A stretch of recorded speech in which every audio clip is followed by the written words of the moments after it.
I continue my attempt to make, for myself and for others, Hegel's logic intelligible, and this is an extract from the Nürnberger und Heidelberger Schriften. So it's a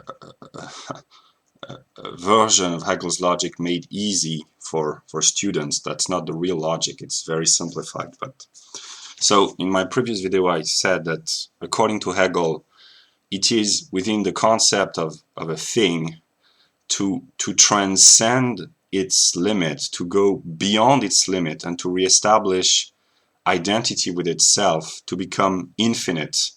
So the finite must logically become infinite, and in the realm of politics, the concept of a global state, a universal state, is contained in the concept of any state, because any state is limited to a territory, it has borders, and borders are made to transcend themselves. So all the great conquerors have wanted to establish a world state, a world empire, and the movement towards a global state is a logical necessity. Yeah, and then being which reestablish identity with itself from its otherness, being which equalizes itself with its not being, is what Hegel calls für sich sein, being for self. And that's not really clear, but I have two examples. One from the phenomenology says that an embryo is a man in itself, but not for itself. It is only a grown man, an adult, which has become a rational creature who can reflect upon himself and the world. This is a man for himself, or the man for himself is the potentiality which has become conscious of itself in a way. And the other example that I have is consciousness, because my consciousness, there is something confronting me, an objective world, and this being is my being. So I am a für sich sein, I am a being for myself, because I am and I am for myself, and the world which confronts me is my world. So that's the only example that I have of it. But yeah, so the für sich sein, the sein for self, is reunion of being and being other in a unity. So it is the concept of one. When my being does not cease to be what it is in its otherness, then me and the other are one, and we are infinite. And Hegel explains that's Neoplatonism basically, but it's the logical clarification and enlightenment of the concept of Neoplatonism, that all things are one.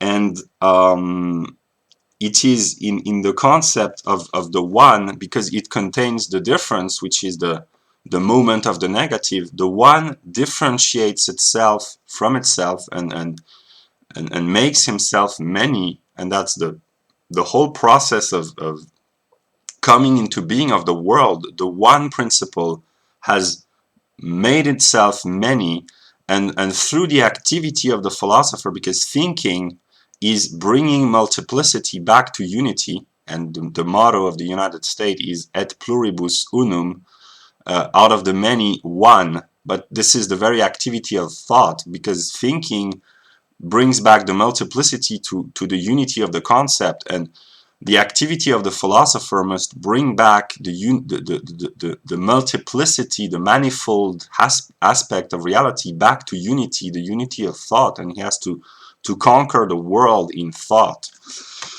Yeah, so the one makes itself many through repulsion, by negating itself, and the many become one through attraction. So attraction and repulsion are two modes which are logically connected, and we attract what we find repulsive, and we are attracted by what we find repulsive. That's why people love watching horror movies and disgusting things.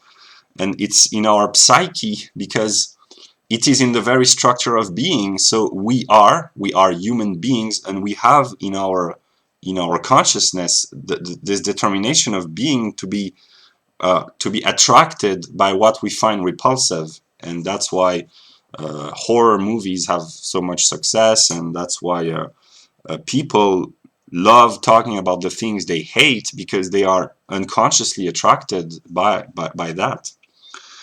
And the one which makes itself many is the passage from qualitative sein, to quantitative sein. And something is what it is through its quality. If being loses its quality, it loses its being. If a table ceases to be a table, it's not a table anymore. But something, a being, maintains its equality with itself and its being in the quantitative change, because quantity is a difference which is indifferent to being. A larger table is still a table. A larger field, it's still a field. More beer, that's still beer. But if you transform beer into champagne, you change the quality. So quantitative change imply that it can be increased or decreased in an indeterminate mode without changing the being. But we'll see later that it's not actually completely true. And the two modes of quantity, that's what is known in mathematics, is discrete quantity. It is when the principle of unity is set, and continuity. It is when the principle of manifoldness within unity. So space is a continuum, time is a continuum, a line is a continuum, but continuity contains within itself the principle of discrete quantity, which is unity. So that's why in mathematics a quantity can be infinitely separated and divided. That's the infinitely small. You can always divide infinitely and always divide, adding more zeros and more zeros before the one. You can always diminish infinitely in quantity, because continuity contains within itself discrete unity. And let me take an example. If you have 5 cigarettes,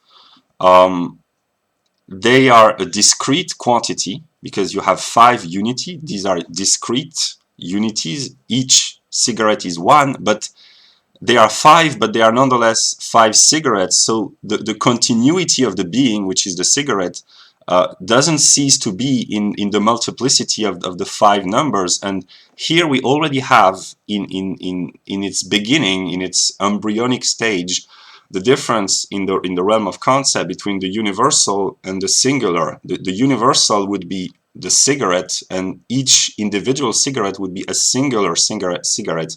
And it is a logical necessity that the singular contains within itself the determinations of the universal. So we are not yet at this stage, but already, as Hegel shows, that the logic of being is the unfolding of the concept. And yeah. Then a quantity which is limited, in the realm of qualitative sein, the limit is that which differentiates being and being other. In the realm of quantity, the limit is what we call the quantum, the number, if you will. What is numerically determined is a quantum, and you can always go beyond a quantitative quantum. You can always transcend the limit. You do not change the being.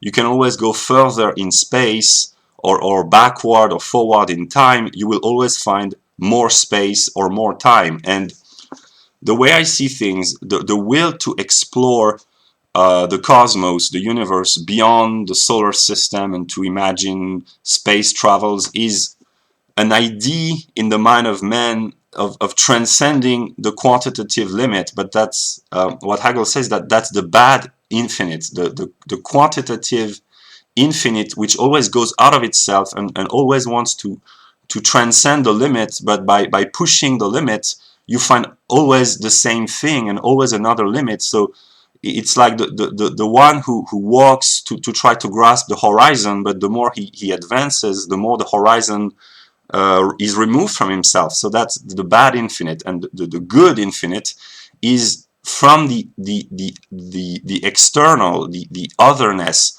to come back into oneself and to reestablish identity with self through the mediation of the difference with the other. And yeah, and